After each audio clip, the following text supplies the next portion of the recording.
कल्याण डोंबिवली जे सुरू आहे त्याची शिसारी आली. नुसता बाजार मांडलाय. राज ठाकरेंचा संताप. उद्धव ठाकरेंसमोरच भूमिका मांडली. बाळासाहेब ठाकरे या व्यक्तिमत्वाला अनेक पैलू होते, ते कोणालाही समजले नाहीत. बाळासाहेब ठाकरे या व्यक्तीवर मला व्याख्यान द्यायला आवडेल असं वक्तव्य राज ठाकरे यांनी केलंय.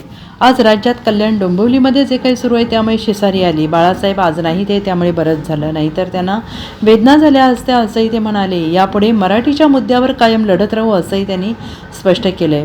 बाळासाहेबांच्या जन्मशताब्दीनिमित्त षण्मुखानंद सभागृहात एक कार्यक्रम पार पडला. या कार्यक्रमात राज ठाकरे, उद्धव ठाकरे हे एकाच मंचावर आले आणि त्यावेळी संजय राऊत आणि अमित ठाकरे उपस्थित होते. या कार्यक्रमात राज ठाकरे यांनी बाळासाहेबांच्या जुन्या आठवणींना उजाळा दिला. बाळासाहेब ठाकरेंबद्दल बोलताना राज ठाकरे यांनी म्हटलंय, बाळासाहेबांचं जन्मशताब्दी वर्ष सुरू होते. सामनामध्ये मी एक लेखही लिहिला आहे.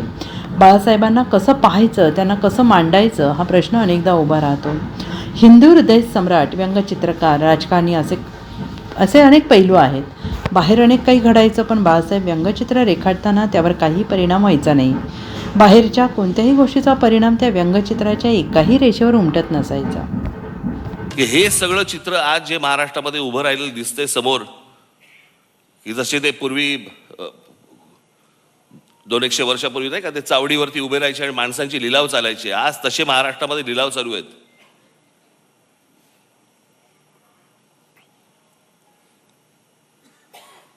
आज अनेक ठिकाणी तुमच्या बाहेरच्या सगळ्या जिल्ह्यांमध्ये, कल्याण डोंबिवली असेल, इतर ठिकाणी माझं उद्धव ठाकरे आणि माझं संजय राऊतांची बोलणं झालं.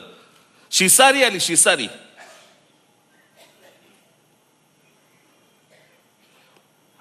ज्याला व्यथित व्हायला म्हणतो ना आपण, की काय चालू आहे, कुठे नेतोय आपण. आणि आज ही परिस्थिती पाहायला माननीय बाळासाहेब नाही ह्याच्यासारखी चांगली गोष्ट नाही. Bureau report, SBN Marathi, Mumbai.